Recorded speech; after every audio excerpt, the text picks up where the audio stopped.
Hello all welcome back to Yashaswini Vamshika cooking and tips channel. మనం కిచెన్లో చేసుకునే పనులను సులువుగా ఎలా చేసుకోవాలి, ఇది అనవసరం అనేది పడేసే వస్తువుని తిరిగి ఎలా ఉపయోగించుకోవాలి, సూపర్ యూస్ఫుల్ టిప్స్తో వచ్చేసానండి. ఈ టిప్స్ తోటి మన టైంని, మన శ్రమను, మన మనీ ఖచ్చితంగా సేవ్ చేసుకోవచ్చు. ఏది బాగా నచ్చింది అనేది కమెంట్ బాక్స్లో కమెంట్ చేయండి. యూస్ఫుల్గా అనిపిస్తే మీ ఫ్రెండ్స్ అండ్ ఫ్యామిలీకి షేర్ చేయండి. లైక్ అయితే ఇవ్వడం అస్సలు మర్చిపోకండి. ఫస్ట్ టిప్ని అయితే చూసేద్దాం. దీనిలో ఒక చిన్న బాండీ తీసుకుని దానిలో కొంచెం షాంపూ తీసుకున్నానండి. ఒక స్పూన్ అనుకోండి, ఒక స్పూన్ ఫుల్ స్పూన్ షాంపూ తీసుకున్నాను. దానిలోనే ఒక 2 స్పూన్స్ వాటర్ అయితే వేసుకున్నాను. గ్యాస్ మీద పెట్టేసేసి ఇలాగా కొంచెం మరిగించిన తర్వాత 1 టీ స్పూన్ బేకింగ్ సోడా ఉంటుంది కదా, బేకింగ్ సోడా వేసేసి వెంటనే స్టవ్ ఆఫ్ చేసేది. కొంచెం చల్లారిన తర్వాత ఇలా గిన్నెలో ఇలా పెట్టేసండి, అదిమేసేయండి. కొంచెం లేదు అంటారు అల్యూమినియం ఫాయిల్ ఉన్న ఓకే అండి. అల్యూమినియం ఫాయిల్లో పెట్టేసి మనం దీన్ని కనుక డీప్ ఫ్రిడ్జ్లో ఒక 4-5 అవర్స్ ఉంచేసామే అనుకోండి, కొంచెం అయితే గడ్డలాగా తయారవుతుందండి. దీన్ని నేను ఇలాగ కొంచెం చిన్న పీసెస్కి కట్ చేసుకున్నాను. మీరు కావాలి అనుకుంటే అలాగే మొత్తం గడ్డలాగా కూడా ఉంచేసుకోవచ్చు అండి. దీన్ని మనం ఫ్లష్ ట్యాంక్ చేస్తాం కదా, ట్యాంక్లో కూడా వేసుకోవచ్చు. ఎట్ ద సేమ్ టైం మనం కమోడ్లో కూడా వేసుకోవచ్చు అండి. ఇది మనం ఫ్లష్ చేసిన ప్రతిసారి గుడ్ స్మెల్ అయితే వస్తుంది. ఐ హోప్ ఈ టిప్ అయితే నచ్చిందని అనుకుంటున్నాను. అండ్ నెక్స్ట్ టిప్ వచ్చేసి నాఫ్థలిన్ బాల్స్ ఉంటాయి కదండి, నాఫ్థలిన్ బాల్స్ని తీసుకొని ఇలా కొంచెం పౌడర్ లాగా చేసుకోండి. ఇలాంటి టిప్స్ ట్రిక్స్ మన ఛానల్లో చాలానే ఒకసారి ప్రీవియస్ వీడియోస్కి వెళ్ళండి, చూడండి. మీకు నచ్చితేనే సబ్స్క్రైబ్ చేసుకోండి. నాఫ్థలిన్ బాల్స్ ఇలా పౌడర్ లాగా చేసుకున్న తర్వాత ఏదైనా పాత డబ్బా ఉంటే ఇలా డబ్బాని తీసుకొని, ఇది దేనికి పనికిరాని డబ్బా ఉంటే డబ్బాని తీసేసుకోండి.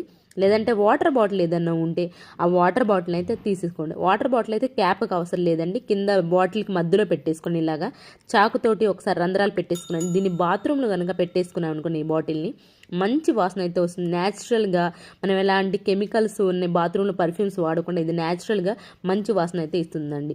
ఐ హోప్ ఇది కూడా నచ్చిందని అనుకుంటున్నాను. నచ్చితే కనుక మీ ఫ్రెండ్స్ అండ్ ఫ్యామిలీకి షేర్ చేయండి. లైక్ అయితే ఇవ్వడం అసలు మర్చిపోకండి. మీ ఒక్క లైక్ నాకు చాలా వాల్యుబుల్ అండి. ఇప్పటివరకు చూసి కూడా ఇంకా లైక్ చేయలేదా, ప్లీజ్ అయితే లైక్ చేయండి. అండ్ నెక్స్ట్ వచ్చేసి మనం ఆనియన్ కట్ చేసినప్పుడు చెయ్యంత ఘాట్ స్మెల్ వస్తూ ఉంటుంది, ఆనియన్ స్మెల్ వస్తుంది. అలాంటప్పుడు వెంటనే ఆ ఘాట్ స్మెల్ పోవాలి అని అనుకుంటే కొంచెం టూత్ పేస్ట్ ఉంటుంది కదా, టూత్ పేస్ట్ అప్లై చేసుకొని ఒక 2-3 సెకండ్స్ కనుక ఇలా చేసి మసాజ్ చేసుకున్నాం అనుకోండి, ఆ ఘాట్ స్మెల్ అనేది లేకుండా ఉంటుంది. అండ్ నెక్స్ట్ టిప్ వచ్చేసి కొన్నిసార్లు కడుపు ఉబ్బరంగా అనిపిస్తుంది, ఏమి తిన్నా తినకపోయినా కానీ కడుపు అంతా ఉబ్బరంగా అనిపిస్తుంది. అలాంటప్పుడు వాము ఉంటుంది కదండి, వాముని ఇలా కొంచెం దోరగా ఫ్రై చేసుకొని మనం అన్నం తినేటప్పుడు ఫస్ట్ ముద్దలో కనుక ఈ దోరగా ఫ్రై చేసిన వాముని ఇలా పౌడర్లా చేసుకున్న దాన్ని ఫస్ట్ ముద్దలో తినేటప్పుడు, అన్నం తినేటప్పుడు తిన్నారనుకో, ఆ కడుపు ఉబ్బరం అనేది లేకుండా ఉంటుంది. పిల్లలకు కూడా పెట్టొచ్చండి, ది బెస్ట్ రెమెడీ. పాత రోజుల్లో కడుపులు నొప్పి అంటే ఖచ్చితంగా వామ్ అనేది పెట్టేవాళ్ళండి పిల్లలకి. సో మీరు ఒకసారి ఈ టిప్ని అయితే కడుపు ఉబ్బరం అనుకున్న వాళ్ళకి ఈ టిప్ ట్రై చేయండి.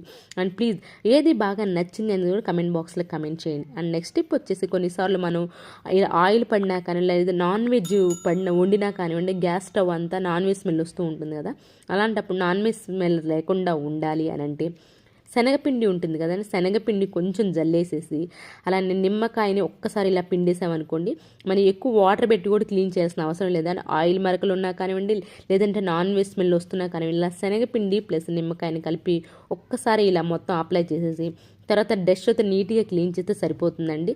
మనకి నాన్ వెజ్ స్మెల్ అనేది లేకుండా ఉంటుంది. తర్వాత మీరు ఏదైనా పాత క్లాత్ ఉంటుంది కదా, డస్టర్తో మొత్తం అప్లై చేసేసుకున్న తర్వాత పాత క్లాత్ తోటి ఇలా నీట్గా క్లీన్ చేస్తారంటే వాటర్తో కూడా మనకు అవసరం లేదు. రెగ్యులర్గా మనం వాటర్ పెట్టినా కానీ గ్యాస్ స్టవ్ అనేది పాడైపోతూ ఉంటుంది కదా, అలా వాటర్తో అవసరం లేక ఇలాగా ఒకసారి డస్ట్తో క్లీన్ చేసేసి మొత్తం అప్లై చేసేసి తర్వాత కాటన్ క్లాత్తో నీట్గా క్లీన్ చేసుకున్నారనుకోండి, నాన్ వెజ్ స్మెల్ అనేది లేకుండా. ఐ హోప్ ఇది కూడా నచ్చిందని అనుకుంటున్నాను. అండ్ నెక్స్ట్ టిప్ వచ్చేసి ఇలాంటి ప్లాస్టిక్ క్లిప్స్ ఉంటాయి కదా, ఊరికే పాడైపోతూ ఉంటాయి కదా, ఆ మధ్యలో స్టీల్ అనేది లూజ్ అయిపోతూ ఊరికే పాడైపోతుంది. అలా అవ్వకుండా ఉండాలి అని అంటే ఈ క్లిప్స్ని ఒక గిన్నెలో వేసుకొని డీప్ ఫ్రిడ్జ్లో మంత్లీ వన్స్ అయినా పెట్టేశారనుకున్నా అవి త్వరగా లూజ్ అవ్వవు. అండ్ నెక్స్ట్ వచ్చేసి ఇలాంటి క్లిప్ తీసుకోండి ఒకటి, తర్వాత దానికి అటు సైడ్ ఇటు సైడ్ అయితే కాటన్ పెట్టేసండి, use and throw rubber band పెట్టేసండి. మీరు ఒకసారి అబ్జర్వ్ చేసుకోండి, మీ గ్యాస్ కట్టర్కి వర్షాకాలం కాబట్టి ఇలాంటి వాటర్ చెమ్మ అనేది ఉంటూనే ఉంటుందండి. దీన్ని మనం క్లీన్ చేయకుండా ఉన్నామనికి మన డబ్బు మొత్తం మనం ఖచ్చితంగా ఖర్చు చేసిన వల్ల ఏమవుతుంది, ఎందుకంటే ఈ వాటర్ ఉండటం వల్ల వెంటనే ఫంగస్ అనేది ఫామ్ అవుతుందండి.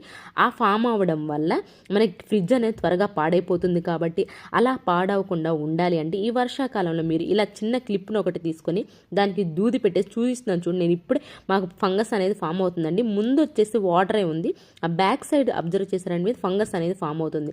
అలాంటప్పుడు ఇలాగ క్లిప్ కనుక దూది పెట్టేసేసి మీరు నీట్గా క్లీన్ చేస్తే బ్రష్ అయినా కానివ్వండి, ఇలా క్లిప్ అయినా కానివ్వండి, దూది పెట్టేసి నీట్గా క్లీన్ చేసామంటే ఇలా మంత్లీ వన్స్ అయితే ట్రై చేయండి. మీరు ఖచ్చితంగా మీ ఫ్రిడ్జ్ అనేది పాడ అవ్వలేదు, మనం ఖచ్చితంగా డబ్బును ఆదా చేసిన వాళ్ళం అయితే అవుతామండి.